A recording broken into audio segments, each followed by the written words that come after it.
Hi guys, today I'm going to show you how to use Photoshop to edit and enhance a photo. We'll show you different techniques you might find helpful when you eventually tackle this by yourself. As you can see, the photo is already open, and I'm just going to duplicate the layer just so I can have a background copy. Now, the original photo is not going to be touched. That's what the lock screen is here for. Just so if you ever mess up, you can make another layer if you need it. If you want to, you can just rechange the name by double-clicking it and just changing it to whatever you want. Here, I'm just going to stick to background copy. Now, on to editing. Today, we're going to be removing this building right here that you can see, as well as adjusting some of the colors and removing some of these little bubbles right here that you can see right here. First, I'm going to show you the different layers. As you can see right here, this is the adjustment layer tool.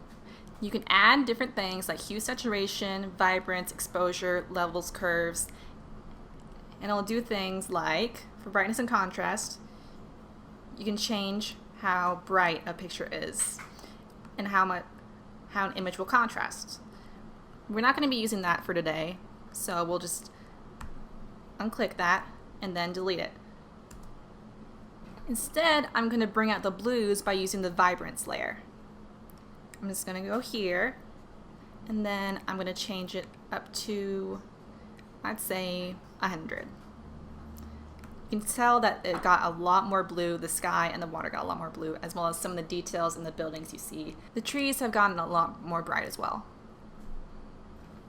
Next, I'm going to remove these bubbles right here.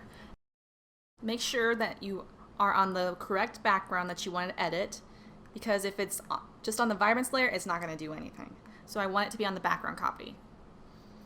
And then I'm going to click right here with the spot healing brush. The spot healing brush basically takes sections of a different picture closest to it and will just change it right there. For example, like right here. You can see that the dot where it was before is now gone. I'm just going to do that on the other sections as well. You need to be careful though, because if you do it too much, then it will just look different and will look messed up, like right here. Now, if you mess up really badly, this tool right here shows you the history, and it'll show you all the spot healing brushes I've made, and then you can just go back and check to where you want it to be.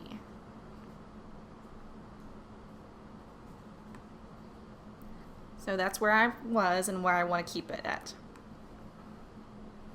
You also need to get in the habit of saving, and especially places where it's easy to access the picture.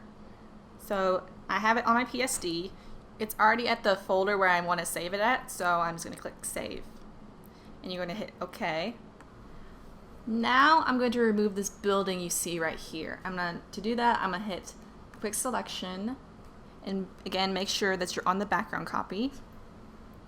And then it's going to expand it using the navigator tool to get to where I want to be. It's going to hit right here, and it'll select this area that I want right here. And if you mess up in your selection, you can just hit the minus tool right up here, and it will remove some of the selection that you want.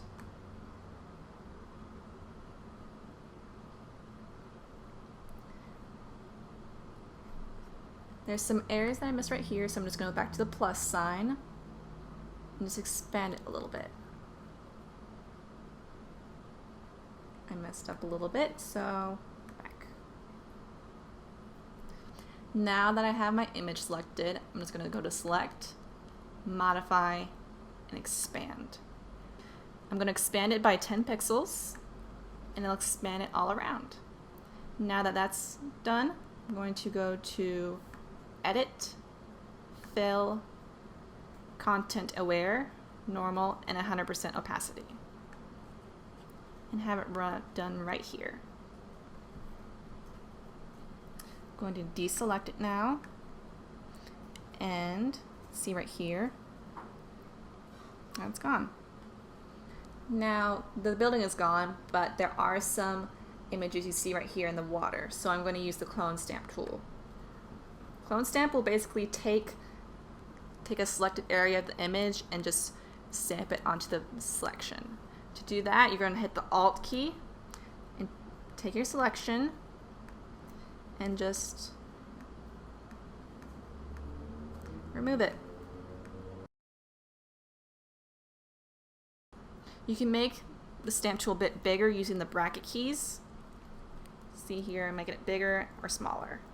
Make it a little bit bigger. And then you can see it right here. I'm going to do that on this section right here.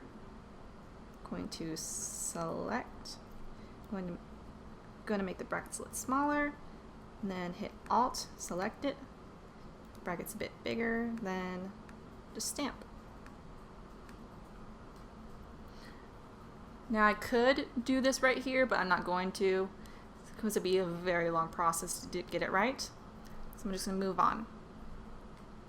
So I'm just going to move on to hue saturation. Hue saturation will basically just change the colors, how vibrant things are. See, if I move it all the way up here, it gets very, very bright. And if I move it down here, it gets very dull, almost to where there's no color at all. Me, I just want to expand it a little bit. Hue can change like the colors. See right here, and then all the way up here, they get very red. I don't want to do that, so I'm just going to hit it back to 0. I'm just going to change the hue saturation.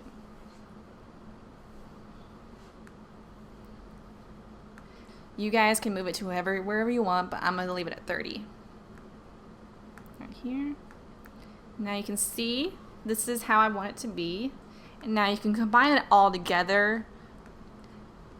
I don't want to mess up the background copy, so I'm just going to click on the eye and then go down to here, right click on the background copy, and then just merge visible. Merge visible will basically merge any of the layers that have this icon on, and then it'll be all together. And now you can see the difference between the two. This is what it was before, and this was after using the magic of Photoshop. Photoshop is a really amazing tool that you guys can use, and I encourage you guys to just mess around with it, try it out, maybe go to other tutorials, other websites, and you can even download brushes using this website called Brush Easy. Photoshop is about trial and error, and once you become more familiar, then the possibilities are endless. It can take some patience, but if you keep at it, you'll really like your end result. I hope you find this tutorial helpful and a good reference when beginning to use Photoshop.